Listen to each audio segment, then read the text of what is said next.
Who are we to stand here and look out there?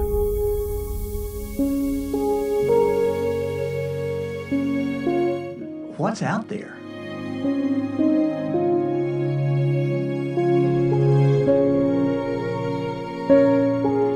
Where did it come from? Well, just like any adventure, the video of the stars didn't begin by pushing the button on the camera. It wasn't just a chance that I stood in the middle of this field and began to look up and see this display of creation. No, it began weeks ago. A major challenge for setting up these night lapses is finding a place that's remote enough, yet it still gives you a good view of the sky. This is the east trailhead of Elk River Trail.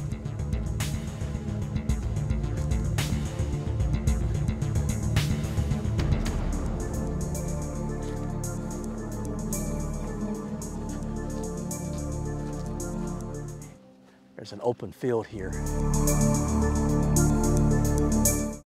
It's beside a road.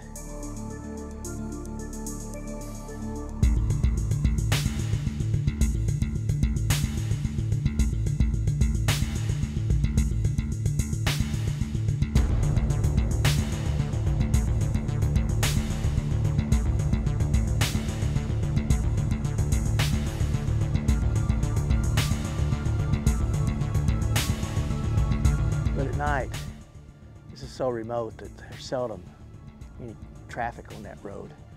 That's a view of the southeast sky.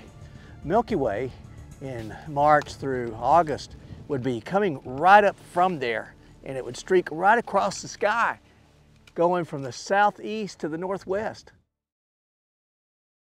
I've always been starstruck. As a young boy in the sticks of Alabama, I used to lay in the open fields and look up at the sky, and I saw the stars. The Milky Way would streak across it. You know, we lived so far out in the country, there was no light pollution. There was no city lights or even car lights that were going to come by and ruin the beautiful picture of the sky. And I dreamed of going there. I dreamed of traveling in a spaceship and stepping on the moon. NASA was my hero. It gave this country kid vision, dreams, hopes. If I couldn't go there, could my camera take me there in a different way? I pushed action cameras to their limits, and I got these night lapses, and they were pretty good.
I was pleased with the results, but I wanted more. So I took my Sony ZV-E10 to the Northeast Texas Trail, tried to get the stars there. I only got one photo. This is it. I watched videos and I learned that it really wasn't the camera as much as the person behind the camera. Planning was necessary to know when and where to go to get these photos. The time had come to try. So I watched the weather reports. It's winter. It's nasty now. And it seems silly to want to go out on a night hike, even a short night hike, to the place where I hope to record a good view of the sky. I watched the weather forecast. Friday, snow. Saturday, rain. Sunday, rain. Monday, rain. Tuesday, snow. Wednesday, clear.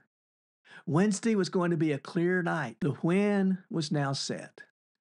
I planned to go out on Wednesday about 8 o'clock in the evening, do a short night hike to an open field where I could set my camera up and try to get a view of the star.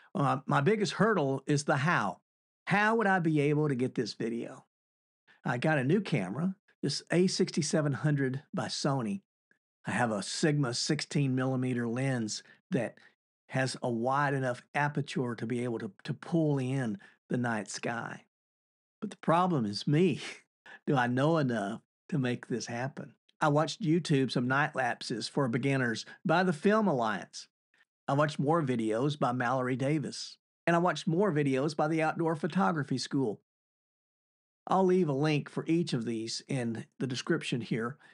But one thing that they all mentioned was an app called PhotoPills. I had other apps that help me while I'm out on the trail. I've got Night Sky that shows me the stars and tells me the constellations. I have another app called Peak Finders, and it'll give me the horizon and tell me what mountains are which. The app that they all were recommending was called PhotoPills. It's around $10. When you open it up, you come to the page of My Stuff.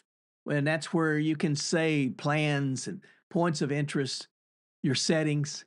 And then you go to the next page is called Pills.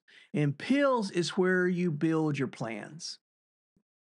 This page helps you track the sun and moon and offers tips on exposure and depth of field and other settings. And I don't really find those so helpful. I mean, they're overwhelming, to be honest. There's two pieces that are very helpful to my planning. First, when you open it up to the Pills page, the moon. And it gives you the phase of the moon, and it tells you when the moon rises and it sets. And that helps sort of frame the shot, because a bright moon can blank out the night sky and take away your opportunity to see the stars. Moon's pretty in its own right, but I'm after the stars today. Here I can see that the moon is going to set this Wednesday at 4:24 p.m. That's good, because that lets me have a night sky with no competition with the moon. And then I go to Planner, and Planner I can take, and it shows me where I'm at, and then I can take this little black pen and I can drop it where I want to be as I set my camera up for the shot. I open the aperture as wide open as the lens that I have will let me.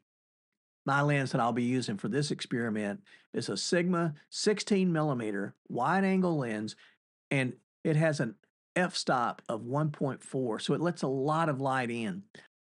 I set the aperture to 1.4, and then I turn the focus on to manual, and I put the red peaking, so as I focus on the brightest star, it'll turn red for me, and I know that I've got the focus lined up.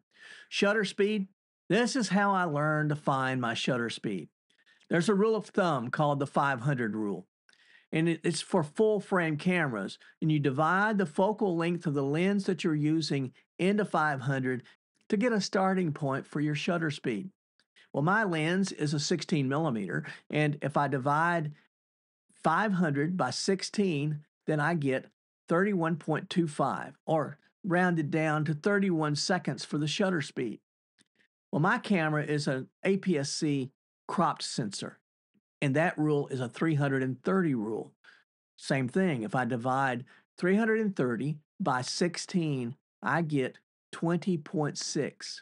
So I'm going to start by setting my shutter speed to 20 seconds and take a photo and see what it looks like. I don't want star trails or these streaks from the stars in my night lapse. So if 20 seconds is too long, then I'll know that for the next time and I'll cut it down. After I got the photo I liked, I turned on interval shooting. I set the interval for 5 seconds, and I want to make a 15-second long video. So I'm back to doing math again. I shoot my videos in 24 frames per second. So with 24 frames per second, and I want a 15-second video, it's 15 times 24, and that tells me that I need a sequence of 360 photos to stitch together to make this time lapse. Each photo will take 20 seconds on the shutter, and I want 5 seconds in between each photo. So that means there'll be a 25-second time lapse per frame. So 25 seconds times 360 photos, and I get 9,000 seconds. That's 150 minutes or 2.5 hours. Well, my camera lets me set this all up. But in interval shooting, I can set the intervals between the photos. I can set the number of photos that I want to take. And then when I adjust the shutter speed, the camera does it all for me. And I don't have to go back and do the math. I'm just saying. Well, until I get on the trail, I don't know what will really happen. It's an opportunity to develop patience. It's an opportunity to give myself a little bit of grace when I mess this all up. But sometimes it's a total disaster. Sometimes it's this.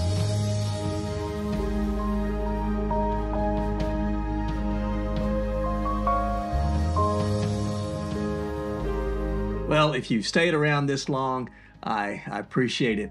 You know, I know that is a lot of information that's squeezed into this video. It's just a lot to do and a lot to consider as you go out there.